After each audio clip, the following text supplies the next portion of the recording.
गीता जी को भी। मुझे यहाँ आपने आमंत्रित किया है वक्ता के तौर पे, इसके लिए व्यक्तिगत तौर पे आभारी हूँ। और थोड़ी सी बातें करनी है मुझे,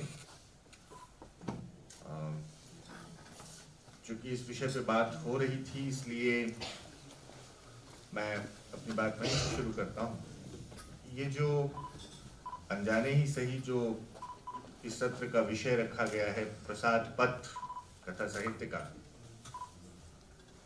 तो मुझे लगता है कि प्रसाद ने अपनी कहानियों की कोई बहुत उनके बारे में विस्तार से कुछ कहने या लिखने की ज़रूरत नहीं समझी है। और अब वक्त है, तकरीबन 100 साल होने जा रहा है, उससे ज़्यादातर कहानियों को या हो जाएगा। आखिरी संग्रह भी 1936 में आया, पहला 1912 में आया। तो इनके पुनर्पाठ की मूल्यांकन की बहुत ज़रूरत है।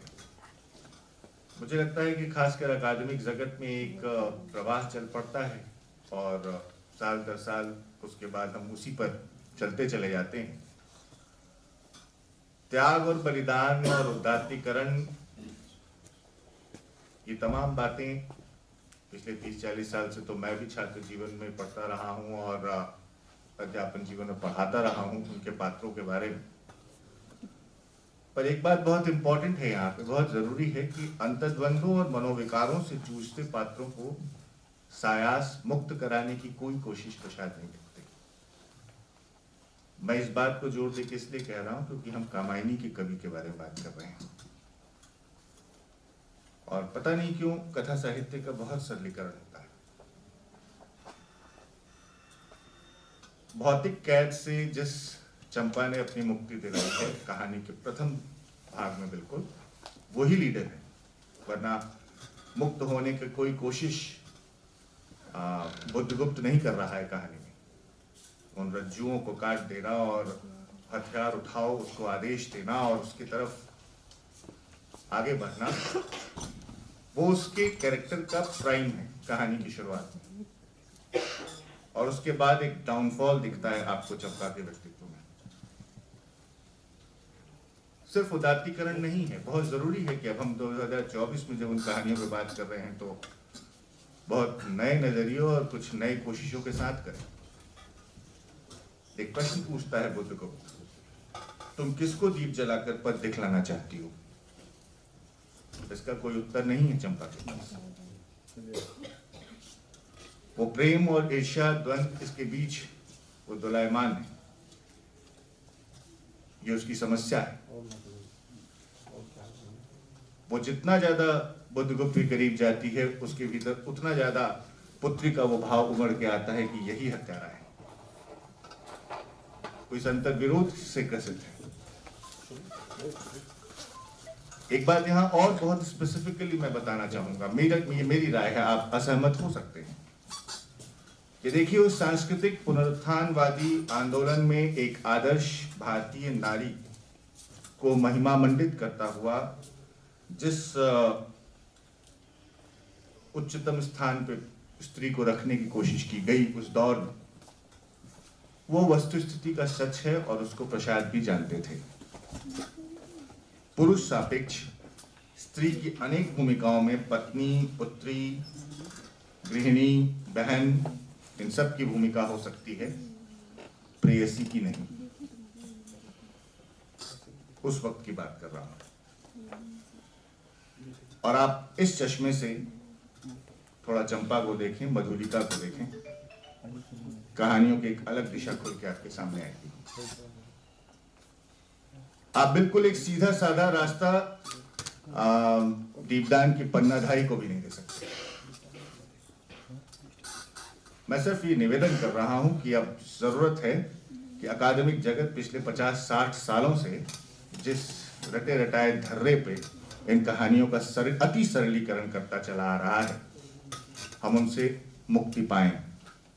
क्योंकि मैं अपनी पहली बात फिर से दोहरा रहा हूं, हम कामायनी के कवि के बारे में बात कर रहे हैं जो हमारी भाषा का अभी तक का मनोग्रंथियों और अंतर विरोधों का एक्सपर्ट है। उसकी कहानियों के बारे में इतना सरलीकरण और इतना चौड़ा पत्र वो उसने दे दिया और उसने चुप्पी साध ली। उस युग में उनकी कहानियों को ज़रूरत के अनुसार गांधीवाद और देश की स्वाधीनता आंदोलन के समय उनकी कहानियों का जैसा समाज की उपयुक्त जैसा उनको परिभाषित किया जा सकता था उसकी छूट उन्होंने दी। और उनका स्वभाव भी नहीं था अपनी कहानियों अपनी रचनाओं के बारे में ज़रूरत से ज़्यादा कैफियत देने और उनके बारे में बोलने का। तो लेकिन अब समय है कि हम उनकी कहानियों के बारे में एक नए नज़रिए से सोचें, क्योंकि आलोचना के बहुत नए टूल्स और बहुत सारी चीज़ें हमारे पास अब विकसित हो चुकी हैं जो तब नहीं थी। खैर, ये बात चूंकि इस मंच से बातें हुई इसलिए मैंने इसको छेड़ा। एक बहुत छोटी सी बात और अपनी बात कह के मैं बात को ख़त्म करूंगा, क्योंकि मेरे मित्रगण और करीबी ये बात जानते हैं कि मैं पिछले 15-20 दिनों से किन परिस्थितियों में हूँ और मैं एक अपराध की सीमा में मानता हूँ बिना तैयारी के मंच पर आना, और आज मैं वो अपराध कर रहा हूँ। तो जो थोड़ी बहुत बातें मेरे पास हैं कहने के लिए मौलिक, वो मैं कह के अपनी बात समेटूंगा। कुछ कहानियां ऐसी हैं जो अकादमिक जगत में प्रतीकात्मक कहानी के कटघरे में प्रसाद की रखी जाती हैं। अब उसकी ठोस वजह है कि बहुत थिन लाइन ऑफ डिमार्केशन जिसको हम कहते हैं। ऐतिहासिक तो समझ में आता है, मनोवैज्ञानिक कहानियां तो प्रतीकात्मक कहानियां तो ये आख्यान मूलक कहानियां तो ऐसी वैसी जो। मुझे पिछले 2 दिनों में वैसी कुछ कहानियों को सरसरी तरह से देखने का मौका मिला और एक कहानी विंध्याचल ने जिक्र किया उसका, मुझे अच्छा लगा, वो थी पत्थर की पुकार। लेकिन इसके अलावा एक कहानी है प्रलय। एक युवक युवती प्रलय की बात कर रहे, दृश्य देख रहे हैं और युवती घबरा रही है और ये युवक जो है वो बहुत निश्चित तरीके से उसकी व्याख्या अपने तरीके से किए चले जा रहा है। एक कहानी है समुद्र संतरण, जहां राजकुमार सुदर्शन और एक धीवर बाला की कहानी है। समुद्र किनारे राजकुमार बैठा है और मछली पकड़ने के लिए, सुनहरी मछलियां पकड़ने के लिए धीवर बाला आ रही है और उनके बीच का जो वार्तालाप है, और राजकुमार की शादी होने वाली है इसलिए कुछ सुनहरी मछलियां पकड़ी जानी है और कहानी आगे चलती है। एक बहुत ही महत्वपूर्ण कहानी है कला। 3 मित्र हैं, एक महिला मित्र है कला और 2 उसके मित्र हैं रूपनाथ और रसदेव। ये इनके बीच की प्रेम और इनके बीच की डाह की कथा है। पत्थर की पुकार की बात हो ही गई है। एक कहानी है वैरागी, जिसमें एक कुटिया है, उसमें एक वैरागी रहता है। उसने सजा के रखा है पर वो रहता उस कुटिया के बाहर है और रखा उसने सिर्फ इसलिए है कि कभी कोई आश्रय मांगने आ जाए तो। और एक आश्रिता आती है और वो साथ में रह नहीं सकती और वो कहती है कि मैं तो जीवन भर के लिए आश्रय चाहती हूँ, तुम जीवन भर के लिए तो दे नहीं सकते क्योंकि तुमने इसको पूरे समाज के लिए खोला है। और अंततः वो उस कमरे में अंदर आ जाती है और वैरागी अपना डंबल उठाता है और चला जाता है। और एक आखिरी कहानी है ज्योतिषमती।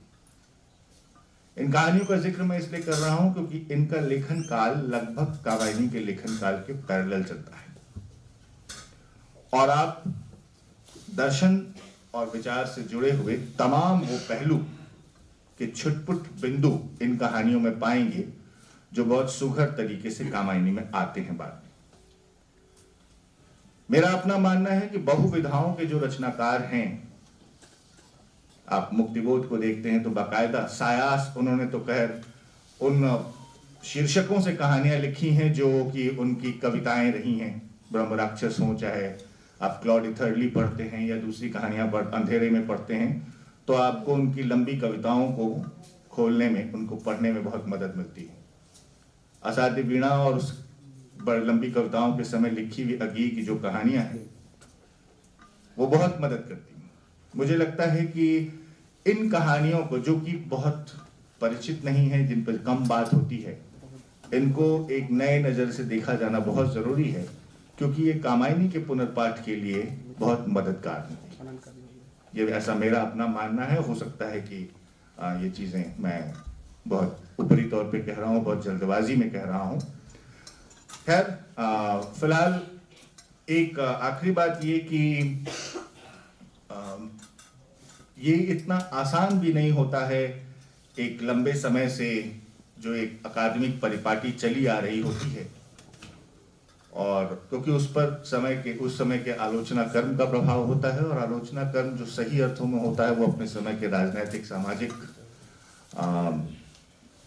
बयार से अछूता तो नहीं ही रह सकता, रहना चाहिए भी नहीं।